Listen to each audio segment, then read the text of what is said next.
Eu vou tentar resumir aqui um pouco do que estamos vivendo, mas primeiro eu gosto sempre de começar com uma visão um pouco otimista.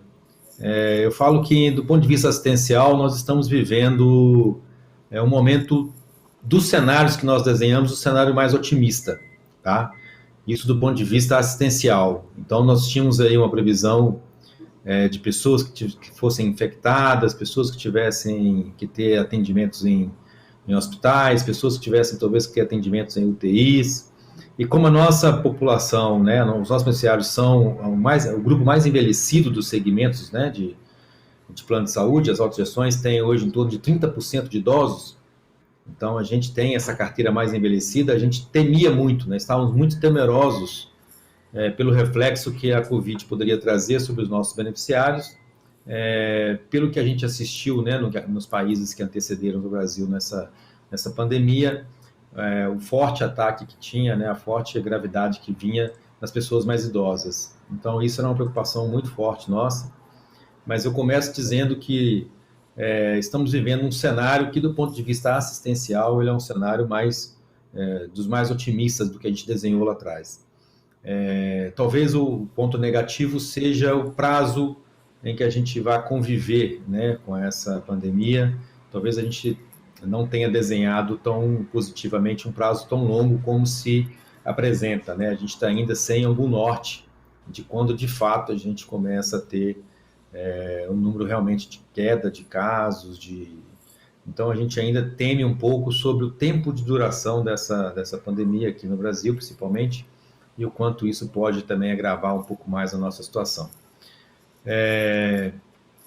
Também, sob o ponto de vista assistencial, a gente foi bombardeado também por fatores que são decorrentes indiretos com a pandemia, mas não diretamente ligados ao próprio novo coronavírus, né?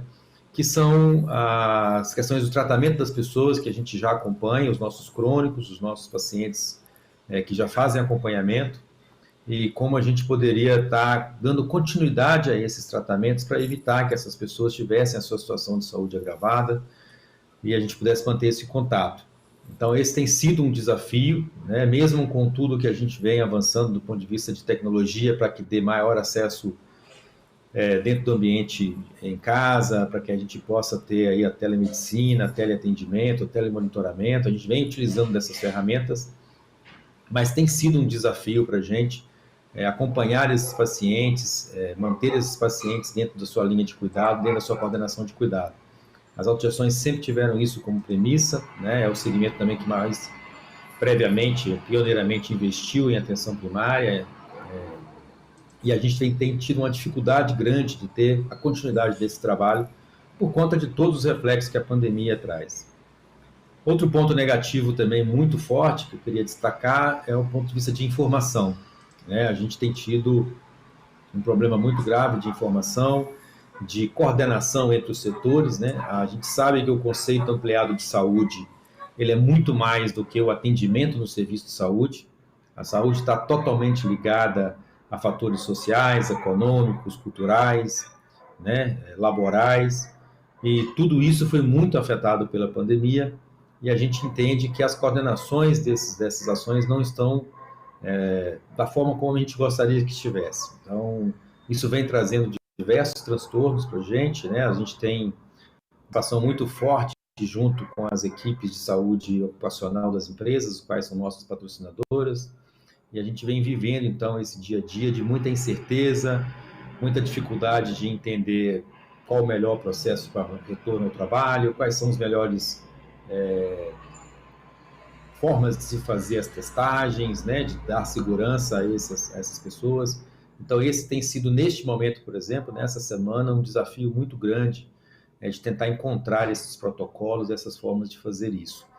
Eu tenho falado, né, quem me conhece sabe que eu gosto muito de ficar parodiando um pouco as situações, mas, assim, acho que nos últimos 100 anos, talvez a gente não tenha vivido um momento em que os nossos grandes cientistas, né, os nossos prêmios Nobel, aqueles grandes pesquisadores, souberam tão pouco sobre uma doença e, ao mesmo tempo, os nossos ignorantes, ou aqueles leigos, souberam tanto, né? Porque a Covid virou um pouco técnico de futebol, onde todo mundo fala, e ninguém tem certeza de nada. Então, isso gera não só para a nossa população, para o próprio beneficiário, que muitas vezes não tem exatamente o desenho de que caminho seguir, mas gera para nós também, gestores, né, para a gente que está aqui tentando coordenar tudo isso, muita dificuldade.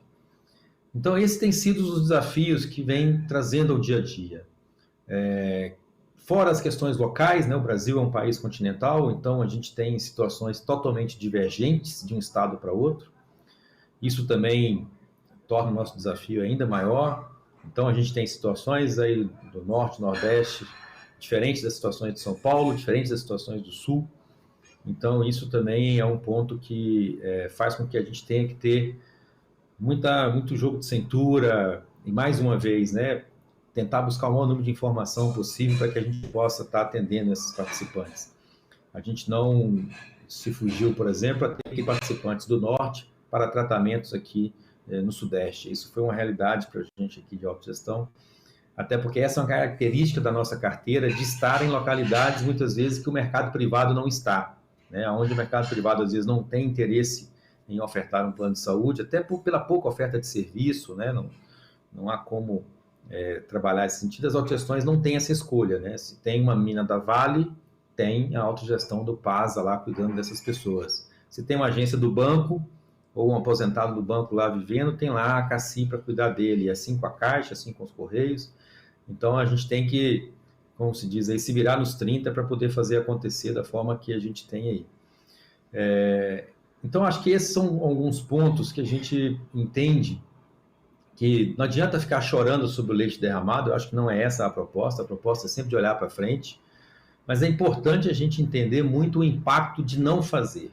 Acho que a gente tem aprendido muito e da pior maneira possível os impactos por não ter feito várias outras medidas quando a gente já deveria as ter feito, né? Cito como exemplo, para materializar o que eu estou falando, a própria telemedicina.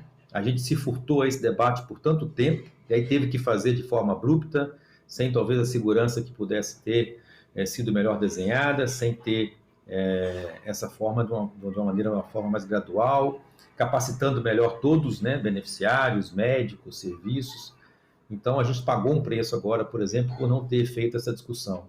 A outra é um sistema integralizado, né? Esse sistema fragmentado de saúde que a gente assiste no Brasil, onde a gente não tem qualquer coordenação entre os níveis de serviços, faz com que a gente tenha essa forma hoje de que beneficiários que precisam procurar no serviço de saúde não estão procurando, e isso para a gente não é legal, a gente não fomenta isso de forma nenhuma, mas é um problema a ser tratado hoje.